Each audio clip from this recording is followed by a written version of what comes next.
Okay, so we're in the middle of chapter 9, and the flow was basically how in creation there's a hierarchy that wisdom, chachma, is greater than emotions. Emotions, because they come because chachma, wisdom creates the emotions, and the wisdom creates the thought and the speech, and then it creates ultimately the action. So I'm just paraphrasing yesterday's. So because we value wisdom the highest, we think that's like the highest, form of, high intelligence, consciousness, and all that. But to Hashem, the the highest possible consciousness is no greater than action, and action is no less than that. Because Hashem is so removed from it all, His essence is not confined to any box, even a high box.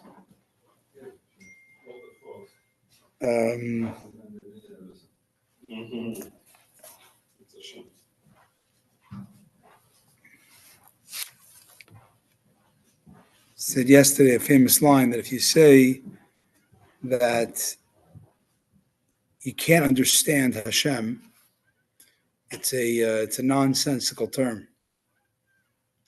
It sounds like you're having a lot of reverence for Hashem, but really it's not even a good expression. Why? Do you say that you can't touch an idea? It's not, because touching an idea are not on the same wavelength. You don't say you can't touch an idea. It's not. Of course, you can't touch an idea. When it says Hashem, we can't. It's on the realm of comprehension. Hashem's his essential way of being. That's all from yesterday. Now, the fact that we do talk about Hashem as being the wise creator, intelligent design, that's not because Hashem is essentially wise. It's that Hashem is the source of all, of which has wisdom, compassion, all that in there. This is known to the Kabbalists. Okay, so today's Tanya is a footnote on page 62. It's the gray box are essentially footnotes. Alter Rebbe now briefly explains the various tzimtzumim, the various contractions that had to take place in order to enable the attributes of Atzilut to emanate from the infinite Ein Sof light.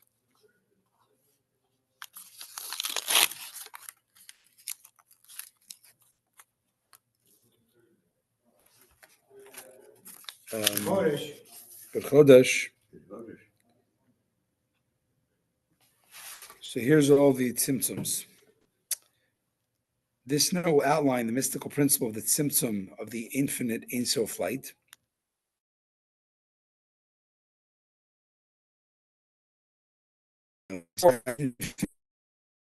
Where there was no room for anything else, tzimtzum created the capacity for limitation, or at least it revealed Hashem also has capacity. There's limitation within Hashem's full, all powers. Wow. And the tzimtzum of Adam Kadmon. Adam Kadmon is the highest state of existence after the tzimtzum. It's the primal thought that contains and is the source of all subsequent emanations and creations.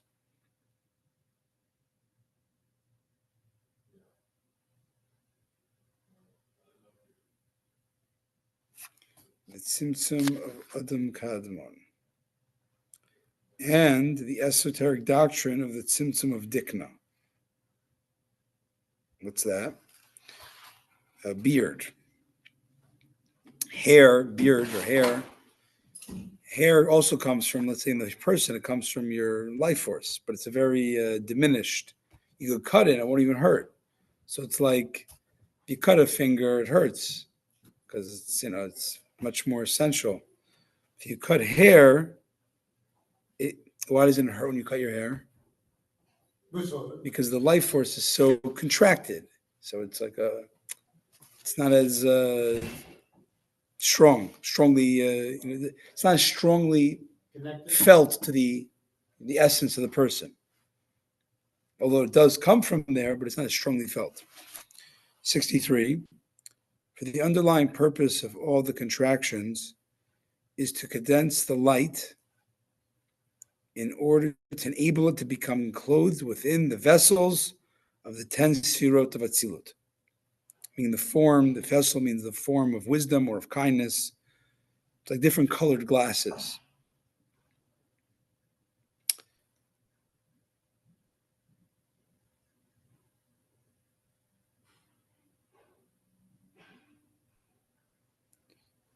Because so that all this is to create some level of measure.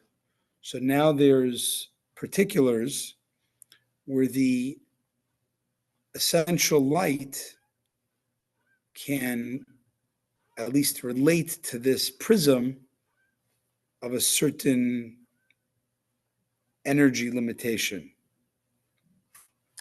It's only after the Ein Sof light becomes clothed within the vessels of Chabad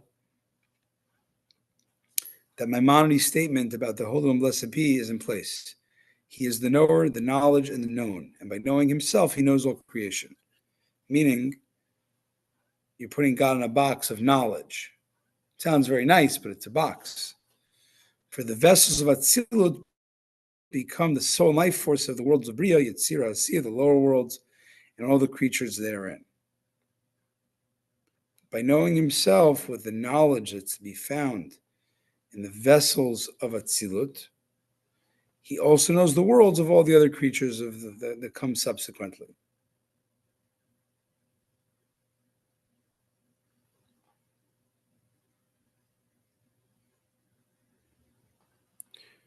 All this, however, can only come about after the various tzimtzumim have brought about the contraction of the light, enabling it to be vested in the vessels of Atzilut.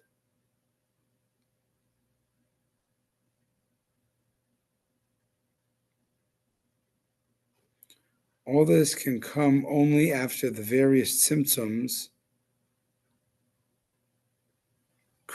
contract the light. However, without the aforesaid symptom and investiture of the light into the vessels, you don't say God is the knower and the knowledge, because you can't put him in the box of knowledge. In other words, he's reconciling this. There's a big argument of this statement of Maimonides, and I think the Maral of Prague. And then the Maral of Prague doesn't like that you're putting God as knowledge. It's wonderful, but it's still a box. So the way he reconciles it is it depends what level of divinity of godliness you're talking about. If it's post Tzimtzum, you could say it's in Hashem is the knowledge, the knower, the knowledge, and he knows everything through knowing himself. Because that's the whole point of Tzimtzum. But pre-Tzimtzum, you couldn't say that. But infinitely elevated above even the level and the bounds of wisdom.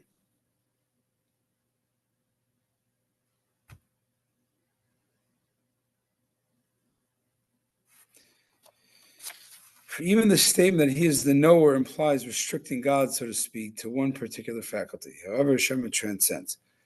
Okay, to the extent that in relation to him, the level of wisdom is considered like the level of physical action. Meaning, we said here, or we said yesterday, which I paraphrased today, is that Hashem's essence, you don't even say he's all-knowing. He's infinite knowledge. He's knowledge, but he's not action. It's a box. Now, before the note, the Alter Rebbe finished up saying yesterday, the manner and nature of the flow and emanation, how and what is known to the savants, the knowledgeable Kabbalah, those knowledgeable Kabbalah, is they who understand how the light, the Ein Sof, that from there emanates the intellectual motive attributes. And even after their emanation are still fused with God. Alter Rebbe goes to say, now we are not concerned with esoteric matters, how the emanations of the Sfirot from Ein Sof came about and how the unity. Interesting. It is kind of you want to get the Steinsaltz number 3 because it might be useful. The 3 stars.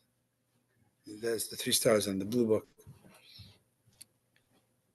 I mean, what do we say we're trying to enter into here? To explain the paradox, how God is everything, and yet the building blocks of creation and its building blocks are their parts, and yet we say that they're submerged and they're one with Hashem. But are they parts, or is Hashem partless and just total oneness?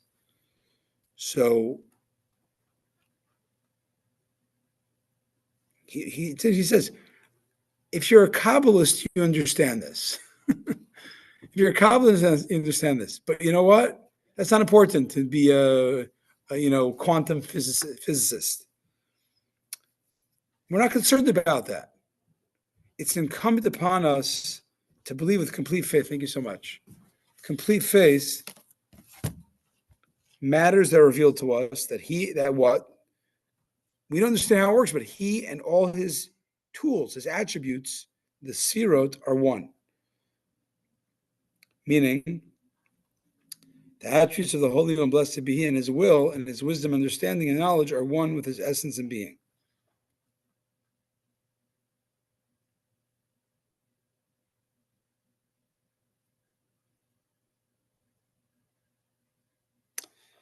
Who in his being, his essence, is exalted by infinite elevations above the level of wisdom and intellect comprehension. Hence, since he totally transcends intellect, his union with the attributes which he emanated from himself is also beyond comprehension. In the Holy Zohar, therefore, the attributes of the Holy One, blessed be, are called the secret of faith. The unification of God's parts that are not separate. They're one with his real oneness, and they don't pose a threat to the idea of partless, of seamless oneness. It doesn't pose a problem. Why? Because it's a secret of faith, which is the faith that transcends intellect. So I think we can question this a little bit. I mean, not question, but wonder, like I thought you're trying to explain a little bit of how this works. And you're saying, well, it works, but you have to believe after a certain point. Because you don't understand how Hashem's parts are really not really parts, they're really one with him, and they're not like, they're totally submerged.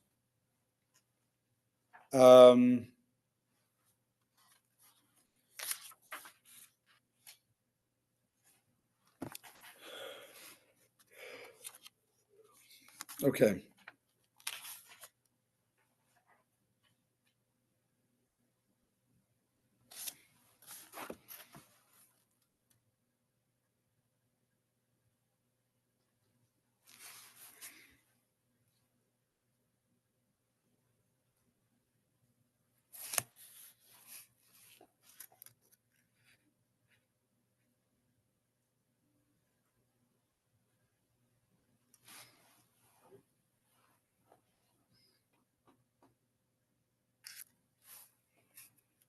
When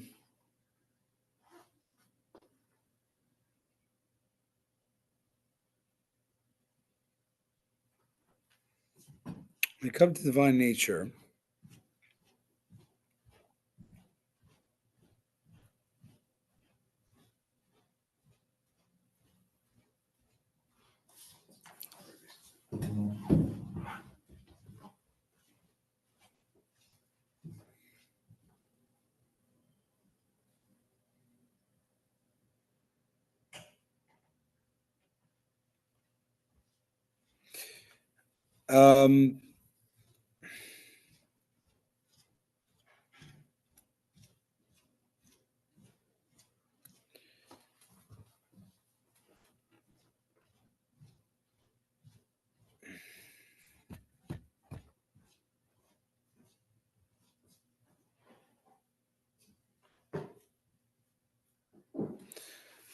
so what's interesting is that we have this issue of how does Hashem have the 10 sefirot, and yet they're not parts. So we have two ways of understanding this. One is we know God is in a different plane level than us entirely. The reality is Hashem made us. Every human being is like a quasi replica of the whole universe. What's quasi? Like a little bit, like a miniature, sort of. You have the 10 sefirot in you. You have love, you have awe, you have knowledge. These are like replicas in a way of Hashem, of the way this is in the universe of creation of of these powers. But you also understand that your idea of knowledge, God's idea of knowledge, is on a whole different plane. You know knowledge, you appreciate wisdom or love, but can you imagine that the source of it is a different level? You can imagine that. We believe Hashem's a different level existence than our knowledge and our emotions. Although that's what we understand. We can only look from our angle, which is very little, but Hashem has that, but all the more so.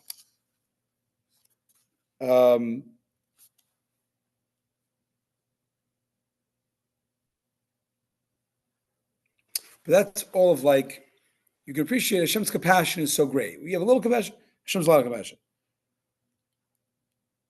But when we talk, we also realize that we can't say Hashem's like a bigger version of our compassion. It must be a whole different level of compassion that we can't even fathom.